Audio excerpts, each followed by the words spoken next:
안녕하세요. K사존 벤치 매뉴얼의 K사존 벤치입니다. 네, 저번 시간에 이어서 이번에도 공랭 쿨러를 준비해 봤는데 조금 결이 달라요. 우리가 저번 시간에는 그 보급형 공랭 쿨러의 어떤 한계 그리고 실질적인 특징 이런 걸 알아봤다면 오늘은 잘만의 CMPS 17X를 통해서 고급형 공랭 쿨러는 과연 뭐가 다른지 좀 알아보려고 합니다. 왜냐하면 고급형 공랭 쿨러는 아무래도 가격대가 좀 높다 보니까 일체형 수냉 쿨러, 특히 보급형 제품과 가격대가 겹칠 수가 있는데 과연 차별화되는 장점이 있는지, 또 보급형과 어떤 근본적인 차이가 있는지 제가 자세하게 좀 설명해 드리도록 할게요. 자, 먼저 여기 패키지 잘 보이시나요? 네, 패키지를 좀 살펴볼 텐데 쿨러 패키지를 좀 이렇게 자세하게 살펴본 적은 없었던 것 같아요. 근데 제가 좀 보니까 잘만이 패키지 디자인에도 적지 않은 신경을 쓴 것 같아서 하나하나 좀 짚어드리도록 하겠습니다. 먼저 전면. 네, 이 CMPS 17X는 이렇게 RGB가 들어오는데 좀 쿨러의 웅장함을 담아내고 싶었나 봐요. 이렇게 전면을 그냥 딱 증명사진 찍듯이 찍은 게 아니고 살짝 45도 위로 향하듯이 이렇게 찍었는데 좋아 보여요. 특히 여기에 빈 공간이 있잖아요. 네, 빈 공간을 둠으로써 제가 사진 전문가는 아니어도 이렇게 좀 여백을 살려서 아주 좋은 구도인 것 같아요. 측면에는 이렇게 프레임만 노출되고, 네, 그리고 패키지 이렇게 옆면을 보시면 하나, 둘, 셋, 넷, 다섯, 6개 국어로 이렇게 제품 특징이 나와 있는데 좌상단에 한국어가 표기되어 있습니다. 제가 뭐 심리 전문가는 아니어도 보통 일반적으로 좌측 상단이면 제일 먼저 눈에 띄지 않나요? 아마 그걸 고려해서 한국어를 퍼스트로 배치한 게 아닐까 생각이 드는데 이거는 잘만이 설명해 준 게 아니라서 그냥 추측일 뿐입니다. 자, 이렇게 패키지 살펴봤고 뒷면에는 이렇게 공랭 쿨러에서 제일 중요한 거는 케이스 호환성이잖아요. 쿨러 높이 그리고 이제 넓이 뭐 이런 것들이 나와 있어요. 일단 스펙상으로는 높이가 160mm로 나와 있는데 여러분들 CMPS 17X는 160mm 호환성으로만 생각하다가 간섭이 일어날 수 있습니다. 이거는 제가 이따가 조립 파트에서 자세히 설명드릴게요. 한번 언박싱을 해보도록 하겠습니다. 자, 매뉴얼 있고 좀 빠르게 꺼낼게요. 액세서리 박스, 그 다음에 이거는 히트싱크 같은데 히트싱크 맞고, 네, 이거는 좀 치우도록 할게요. 자, 이렇게 있고 요게 이제 쿨링팬, 액세서리 박스, 매뉴얼, 히트싱크부터 보도록 하겠습니다. 여러분, 공랭 쿨러, 특히 타워형 쿨러에서는 이 히트싱크의 다양한 기술이 접목됩니다. 먼저 제가 첫 번째로 언급드리고 싶은 거는 이 핀의 형태예요. 지금 여러분들 화면에 보이시겠지만은 핀이 일정하게 수평 방향으로 딱 돼 있는 게 아니고 굴곡이 져 있어요. 굴곡이 이렇게 구불구불하죠. 이 구불구불 돼 있다는 거는 잘만해서 설명하기로는 4D 입체 냉각 핀이었나? 네, 4D라고 돼 있는데 저는 솔직히 와닿지는 않아요. 그 와닿지 않는다는 표현이 뭐 다른 뜻이 아니고 뭐 3차원 공간에 우리가 살고 있는데 4차원이라는 세계는 잘 모르잖아요. 그래서 아무래도 기술적인 특징을 좀 강조하려다 보니까 4D라고 한 것 같은데 그게 정말 말뿐인 기술인지 제가 하나 설명드리도록 할게요. 일반적인 보급형 쿨러는 사실 이 히트싱크가 수평 상태입니다. 네. 근데 요거는 굴곡이 져 있잖아요.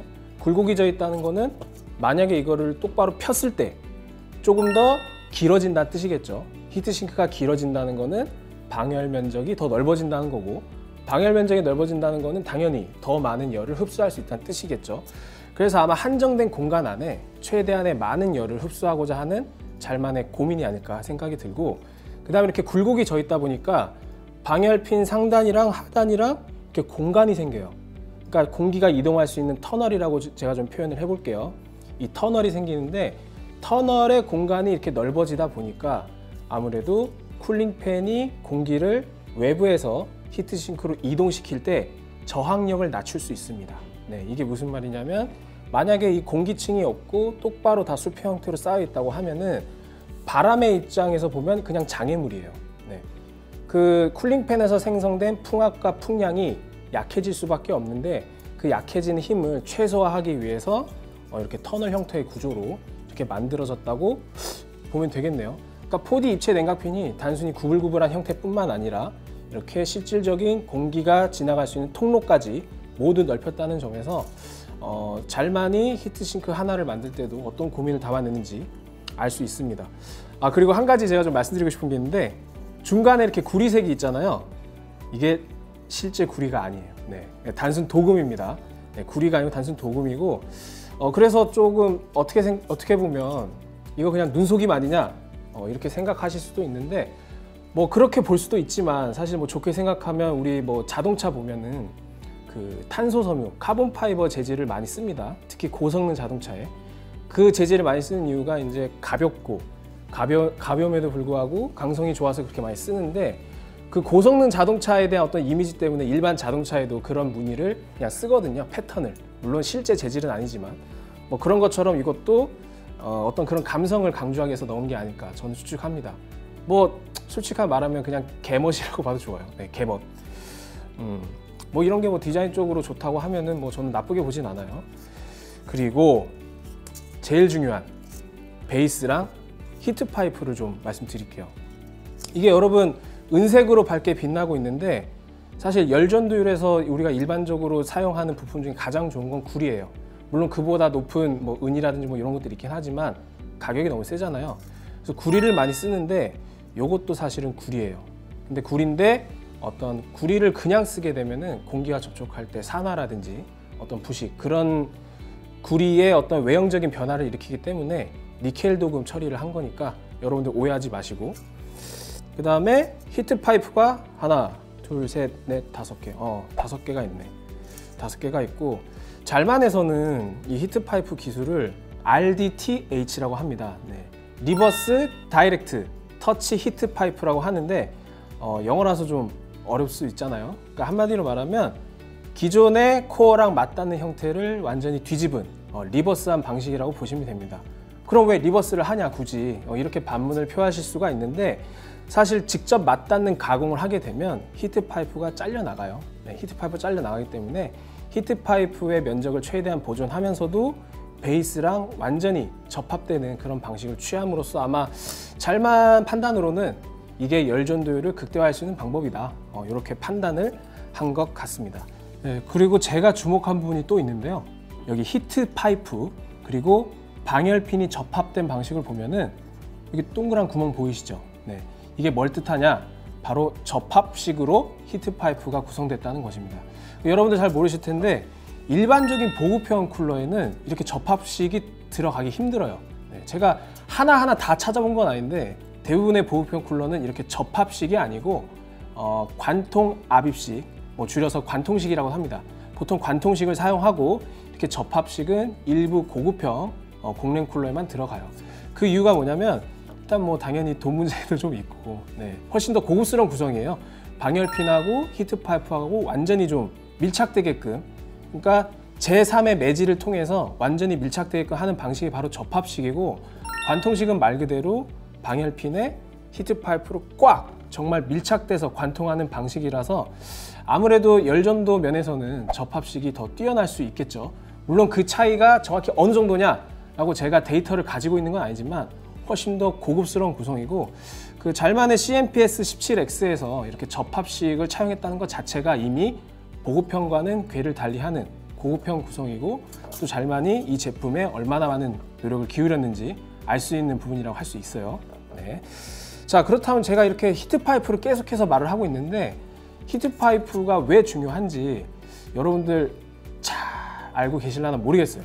이렇게 보시면 히트 파이프가 단순히 보기에는 방열핀에 그냥 열을 전달하는 그 정도로 생각할 수 있는데, 사실 이 히트 파이프 안에는 액체가 들어 있습니다. 네, 액체가 들어 있는데 그 액체는 물보다는 끓는 점이 낮고, 그리고 상온에서는 액체로 존재하는 제가 전문 용어로 좀 말씀드리면 상전이 물질이 들어 있어요. 그 물질이 왜 들어 있냐면, 만약에 액체가 없고 단순히 금속으로만 이루어져 있다 그러면 열원으로부터 이렇게 열이 막 발생하잖아요. 그러면 금속이니까 열전도가 될 거 아닙니까? 근데 열원으로부터 가까운 곳은 뜨거울 수 있지만 멀어질수록 점점 더 열전도율과 효율이 떨어지면서 잘 안 돼요. 효율이 떨어지기 때문에 히트 파이프가 필요하고, 또 히트 파이프 안에 액체가 열을 받으면 끓어요.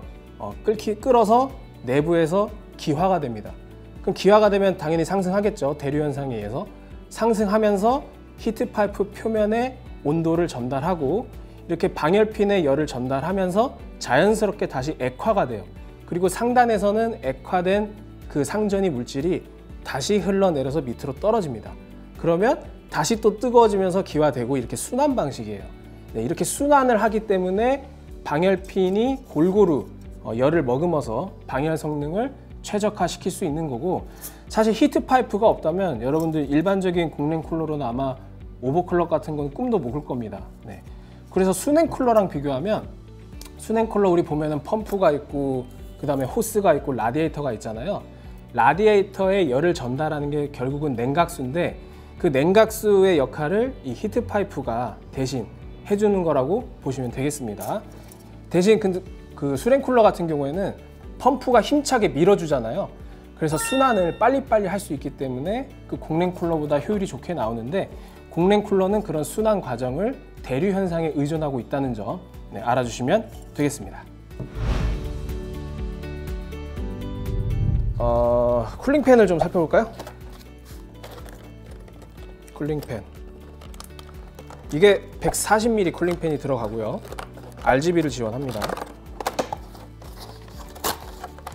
제가 박스를 찢어. 자, 어때요? 되게 독특하죠? 사실 쿨링팬에 대해서도 할 말이 되게 많은데 이거 어떻게 설명드려야 되나? 먼저 팬 프레임, 지금 안에 블레이드가 있고 이 바깥에 있는 걸 팬 프레임이라고 하는데, 이게 일반적인 형태와는 많이 달라요. 지금 보시면 X자 형태로 이렇게 나와 있는데, 이게 무슨 4곱하기2 생체 모방형 무슨 디자인이다 이렇게 잘만해서 설명하고 있는데, 4곱하기2라는 게 뭐 4방향, 그리고 각 방향이 다리가 2개다 이래서 4곱하기2 같은데, 저는 이게 어떤 쿨링 효율면에서는 좋은 방식이라고 보진 않아요. 왜냐면 바람이 이렇게 불어오면 그 바람이 직진성을 좀 지녀야 쿨링에 좋은데, 지금 이거 같은 경우에는 원통형이 아니다 보니까 바람이 셉니다, 옆으로. 그러니까 바람이 직진성을 좀 잃어버리기가 쉬워요. 방사된다고 표현을 하기도 하죠. 그래서 잘만해서 그걸 모를 리가 없잖아요. 그래서 안쪽에 이렇게 보시면 블레이드가 하나 더 있어요. 이중 블레이드 방식인데, 안쪽에 블레이드가 하나 더 있기 때문에 바람이 좀 더 중심으로 모아질 수 있게끔, 다른 말로 표현하면 직진성이 향상될 수 있게끔 이렇게 보완을 한 게 아닐까 생각이 듭니다. 제가 잘만 입장에서 좀 생각을 해보면, 아니 그냥 이런 거 하지 말고 전통적인 방식의 팬 프레임을 써도 되잖아요. 근데 왜 굳이 이렇게 어려운 길을 갔을까 좀 고민을 해봤는데, 잘만이 작년에 CMPS 17X 그리고 20X까지 이제 일신한 제품을 선보이면서 고민이 컸던 것 같습니다. 단순히 쿨링 성능뿐만 아니라 요즘 소비자분들이 감성 영역까지 좀 욕심을 내다 보니까 전통적인 형태의 디자인으로는 승부를 볼 수 없다, 조금 더 독창적인 디자인을 보여야 된다 라고 해서 이렇게 X자를 만들었고, 또 X자를 만들다 보니까 X자 오픈형 프레임의 어떤 약점을 보강하기 위해서 이렇게 블레이드도 조금 더 많은 고민과 연구가 들어간 형태로 태어난 게 아닐까 생각이 듭니다. 그러니까 잘만이 특히 쿨러 부문만큼은 본인들의 어떤 사활을 걸 만큼 많은 노력을 기울이고 있기 때문에 뭐 제가 자세한 사항은 아닌 건 아니지만 정말로 많은 노력을 했을 것 같아요. 이것과 타협하기 위해서. 네, 아무튼 펜 설명에 대해서는 이 정도로 마치도록 하고, 지금 여기 보시면 이 아크릴 부분이 바로 RGB LED가 점등되는 부분입니다. 그리고 케이블을 보면 어드레서블 RGB, ARGB를 지원해서 이렇게 마더보드에 장착하면 되고요. 그 다음에 단자가 좀 다른 경우가 있기 때문에 지금 제가 액세서리 박스를 보니까 그 기가바이트 마더보드 전용의 케이블도 제공을 하더라고요.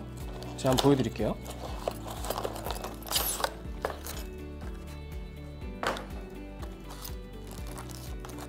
자, 여기 보시면 기가바이트 마더보드가 조금 단자 형태가 달라가지고 핀 헤더에 꼽을 수 있게 이렇게 좀 젠더도 제공을 하고 있습니다.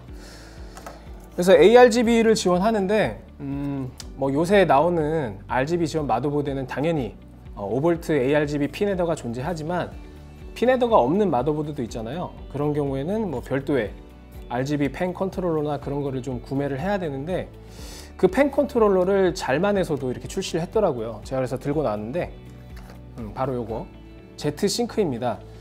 Z싱크 컨트롤러에 이제 5V RGB 핀을 연결을 해가지고 컨트롤을 할 수 있으니까 참고하시면 좋을 것 같고, 그 다음에 CMPS 17X 구매자를 한정해가지고 3월 10일이었나? 네, 3월 10일까지 반값 할인 행사를 한다고 해요.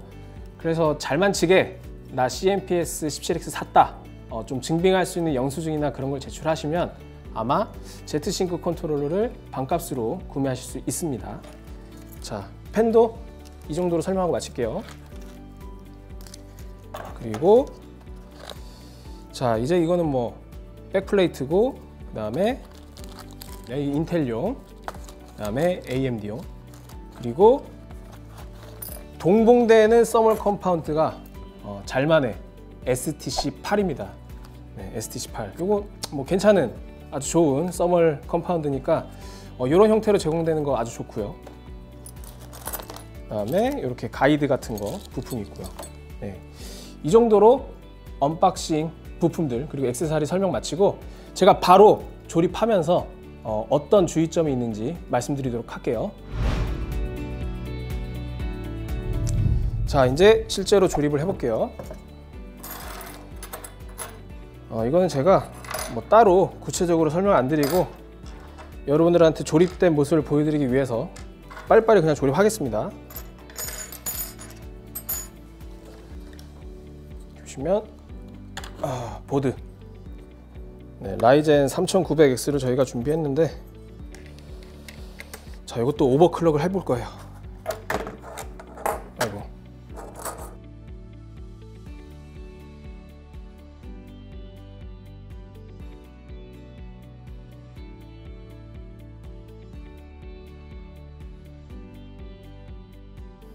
자, 여러분, 제가 지금 그 마더보드에 CMPS 17X를 장착했는데, 제가 아까 말씀드렸잖아요. 그 히트싱크 높이가 스펙상으로는 160mm인데 그것을 좀 주의해야 될 부분이 있어요. 뭐냐면, 자, 일단 자를 좀 대기시켜 놓고 여기 보시면 쿨링팬이 히트 파이프 끝단보다 살짝 올라갑니다. 이게 왜 올라가냐면 그 아래 결착되는 부분이 나사를 조금 간섭을 해요.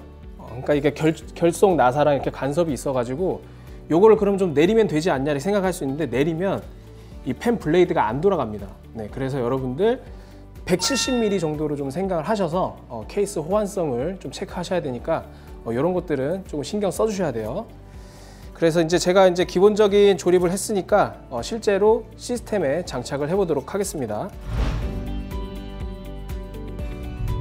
자, 시스템 조립을 완료를 했고요. 오늘 시스템은 어떤 걸 준비했냐면 라이젠 3900X, 그리고 마더보드는 에이수스의 크로스헤어 8 포뮬라, 네, 크로스헤어 포뮬라, 그리고 그래픽카드는 지포스 RTX 2070을 가지고 오버클럭을 한번 해볼 겁니다.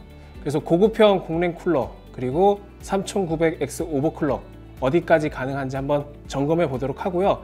그리고 과거에 K사전에서 그 CMPS 17X를 가지고 또 칼럼을 진행한 적이 있었는데, 과거의 테스트 결과는 어땠는지 한번 살펴보도록 할까요? 네, 여기 보시면 그때는 9900K 올코어 4.7기가로 했었네요. 보니까 쭉쭉쭉쭉 그래프 나오면 일체형 수랭 쿨러, 즉 최상위급의 성능에는 당연히 미치지 못하는데, 그 보급형 일체형 수랭 쿨러나 기타 일체형 수랭 쿨러와 비교해도 꿀리지 않는 온도를 보여줬고, 특히 제가 눈여겨봤던 거는 이 정숙성 부분인데, 오히려 정숙성 테스트에서는 최상급의 낮은 소음 수치를 보여줬습니다. 그래서 공랭 쿨러가 일체형 수랭 쿨러보다 모든 면에서 떨어진다, 그렇게는 볼 수 없을 것 같아요. 충분히 보급형 기준으로 하면은 싸워볼 만한 쿨링 능력을 갖고 있다고 볼 수 있겠죠. 그렇다면 9900K가 아니고 이번에는 3900X를 가지고 한번 테스트 해보도록 하죠. 네, 저희가 지금 아까 시스템 조립도 완료가 됐고, 그 다음에 모니터 모든 걸 세팅한 상태에서 전원을 켠 상태인데요. 지금 보시면 이렇게 잘만의 CMPS 17X RGB 잘 되고 있죠. 그리고 이 케이스는 역시 잘만의 X3 케이스입니다. 네, 그리고 바이오스 화면 한번 볼게요. 3900X입니다. 3900X는 12코어 24스레드예요. 그러니까 일반적인 코어 수 대비 스레드로 봤을 때 작업 환경에도 충분히 좋은 성능을 내어줄 수 있는 그런 CPU인데, 특히 작업자분들은 렌더링 타임이라든지 어떤 인코딩 시간 이런 게 단축되면 단축될수록 상당히 좋습니다. 근데 이렇게 코어가 많으면 올코어 부스트 클럭이 우리가 기대할 수 있는 최대 터보 코어 클럭보다 좀 낮아요. 그래서 올코어 클럭을 조금 더 높게 상향해 줌으로써 작업 시간 단축이라든지 그 다음에 렌더링 시간 단축 이런 부분에서 효과를 얻을 수 있겠죠.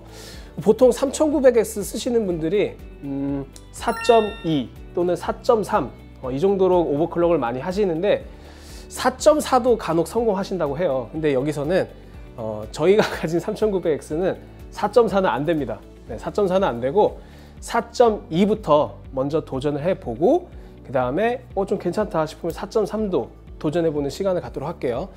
4.2 같은 경우에는 저희가 지금 전압을 1.22V로 인가를 했는데, 그 1.22V라는 전압 수치는 저희가 계속해서 블렌더랑 아이다 64 FPU 스트레스 테스트를 계속해서 안정화를 해가지고 이 정도면 에러가 검출이 안 된다, 그렇게 안정된 전압이 1.2V였습니다.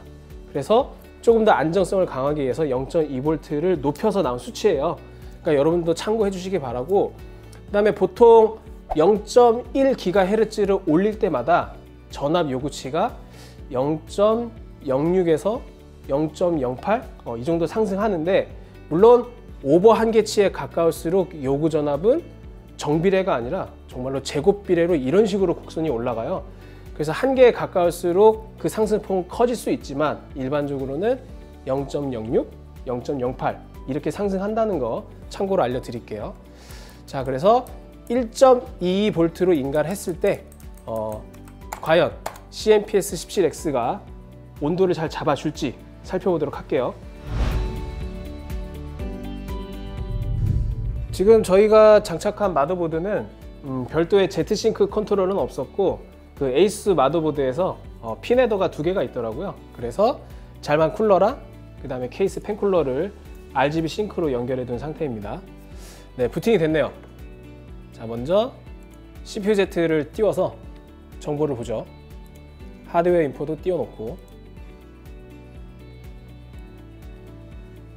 자, 여기 보이시겠지만 AMD Ryzen 9 3900X, 그 다음에 4200MHz, 그리고 하드웨어 인포의 CPU 온도를 통해서 살펴보겠습니다. 아이다에서는 RPM, 센서, 그리고 저번처럼 블렌더,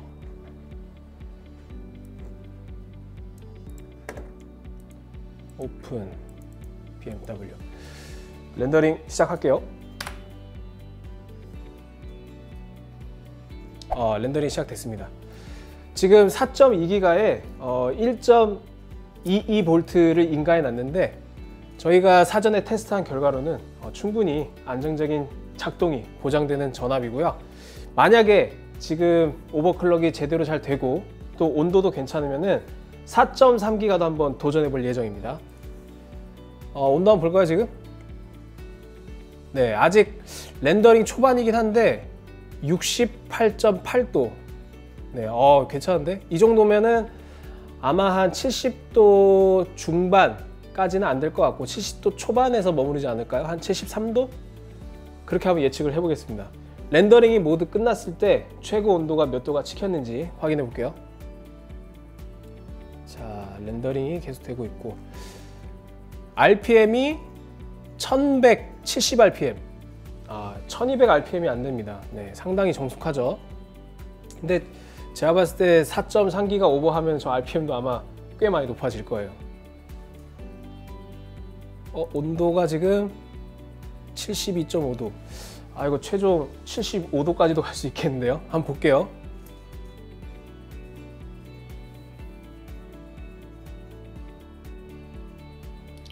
RPM 1200 넘겼고, 렌더링 끝날 때쯤엔 더 높아질 수도 있습니다. 1206, 1208.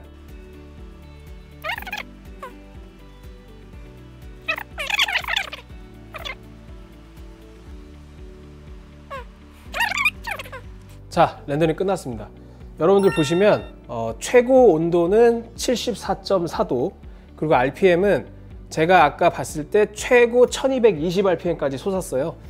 그래서 이 정도면은 아마 렌더링을 계속 지속한다고 하면 70도 후반대까지는 갈 수 있을 것 같고요. 조금 온도 요역폭이 있는데 한번 4.3기가 오버했을 때는 어느 정도인지 한번 바로 시도해 보도록 하겠습니다. 자, 4.2기가가 잘 됐어요. 그래서 이번엔 바로 4.3기가로 도전해 보도록 하겠습니다. 코어 배수를 43으로 해놓고 전압을 1.3. 네. 사실 1.3이라는 수치는 저희가 사전에 안정화 테스트를 거쳐서 이 정도면 충분히 가능하다라고 산출된 수치인데, 여러분들 오버클럭 하실 때 전압 수치에 대해서 조금은 제가 좀 보충 설명을 드리고 싶은 게 있어요. 보통 이런 말씀 많이 하세요. 야, 그 CPU는 1.45V 이상은 절대로 넘기면 안 된다. 혹은 1.4 이상은 절대로 넘기면 안 된다. 뭐 이런 어떤 그 기준점 혹은 유저들 사이에서 통용되는 가이드 뭐 그런 것들이 있는데, 그런 것들은 참고 정도만 해주시고 모든 CPU에 적용되는 건 아닙니다. 이게 왜 그러냐면, 반도체라는 게 재밌는 게 똑같이 동일 모델의 CPU가 있다 하더라도 이쪽이 전압이 더 높아도 오히려 발열은 더 낮을 수가 있어요. 그리고 반대로 이쪽은 인가하는 전압이 더 높아도 발열이나 그다음에 오버클럭 잠재력이 더 뛰어날 수도 있고, 그래서 그런 것들을 일률적으로 적용하기에는 조금 변수들이 있으니까 너무 맹신하지 마시고 참고만 하시고, 대신 전압을 올리는 거는 우리가 좀 신중해야 됩니다. 왜냐면 제가 아까 1.22V에서 1.3V를 올렸잖아요. 그래서 숫자만 보면은 그 숫자가 별거 아닌 것처럼 보여도 실제로 발열량은 우리가 인가하는 전압에 비례해서 올라가는 게 아니라 거의 그 상승 곡선이 제곱으로 생각하시면 돼요. 그러니까 1.2V에서 1.3V는 겨우 0.1 올랐으니까 뭐 한 10% 좀 넘는 거 아닌가 라고 생각하실 게 아니라 실제로는 발열량이 막 20%, 30% 올라갑니다. 그래서 CPU 온도가 그렇게 올라가면 당연히 전원부에도 그에 상응하는 발열량이 발생하기 마련이고, 그렇다면 우리가 쉽게 신경 쓰지 못하는 전원부 발열도 문제가 될 수 있기 때문에 전압을 올린다는 것은 거기에 수반되는 모든 위험 요소가 함께 올라간다는 뜻이니까 여러분들은 CPU 온도 그리고 전원부 온도까지 다각도로 보셔야 됩니다. 그러니까 전압을 막 마구잡이로 올리시면 안 돼요. 그럼 바로 4.3기가에 1.3V로 테스트 진행해 보도록 할게요.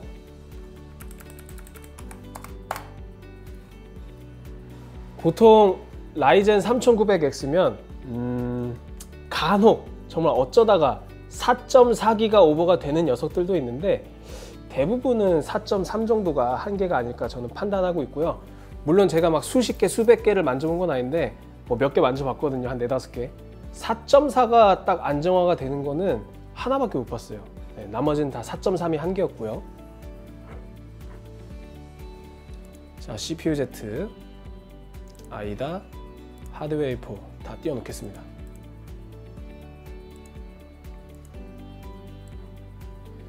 자, 정상적으로 4.3기가 보이고 1.3V, 그 다음에 현재 클럭 4.3기가 온도, 네, 그대로 띄워놓고 바로 진행하겠습니다. 이거 RPM 확 올라갈 것 같은데.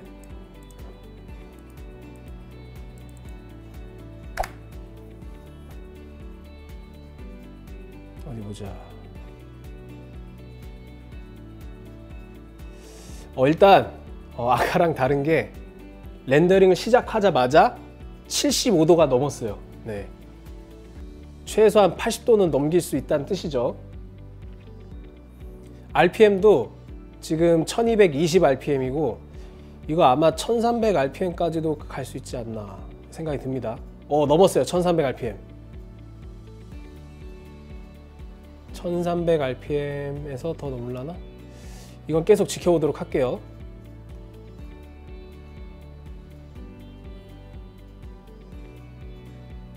제가 RPM은 계속 모니터링 하고 있겠습니다.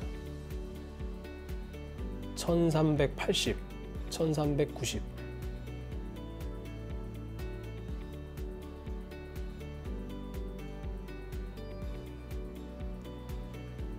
1500. 아, 이게 80도 수준에 가니까 1500이 되는구나.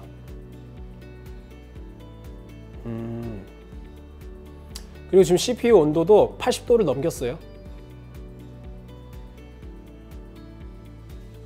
81.8도.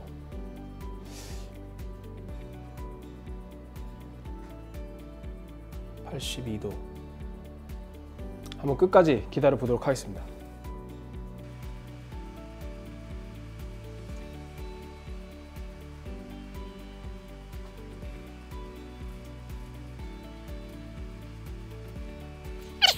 끝났네요. 네, 끝났는데 지금 보시면 최고 온도가 82.8도, 즉 83도란 뜻이죠.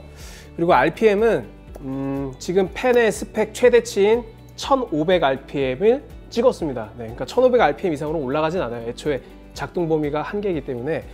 그렇게 됐을 때 이제 83도를 보여줬는데 살짝 난해합니다. 제가 블렌더 같은 경우에는 그냥 심리적인 안정선을 85도 정도로 보고 있는데, 이렇게 83도가 나왔다는 거는 아마 지속적으로 굉장히 장시간 렌더링 작업을 했을 때는 85도 혹은 85도를 조금 넘길 수도 있거든요. 물론 90도까지는 안 갈 겁니다. 그래서 실사용이 가능하긴 하겠지만 이게 3900X가 다들 오버클럭 잠재력이 다르기 때문에 본인의 오버클럭 잠재력에 따라서는 4.3이 힘들 수도 있습니다. 그래서 안정적으로 보자면 4.2기가 오버까지는 뭐 충분히 다 가능할 것 같고요. 대부분. 그리고 4.3은 일부에게는 좀 힘들 수도 있지 않나, 이렇게 결론을 낼 수 있을 것 같습니다. 네, 여러분, 잘만 CMPS 17X를 가지고 참 여러 가지 살펴봤는데, 먼저 보급형 3만원대 이하의 공랭 쿨러들과 비교해서 어떤 차이점이 있는지, 또 어떤 특별한 설계가 녹아져 있는지 이런 것도 좀 살펴봤고, 또 3900X 시스템을 사용해서 4.2기가 또 4.3기가 오버클럭도 한번 테스트를 해봤어요.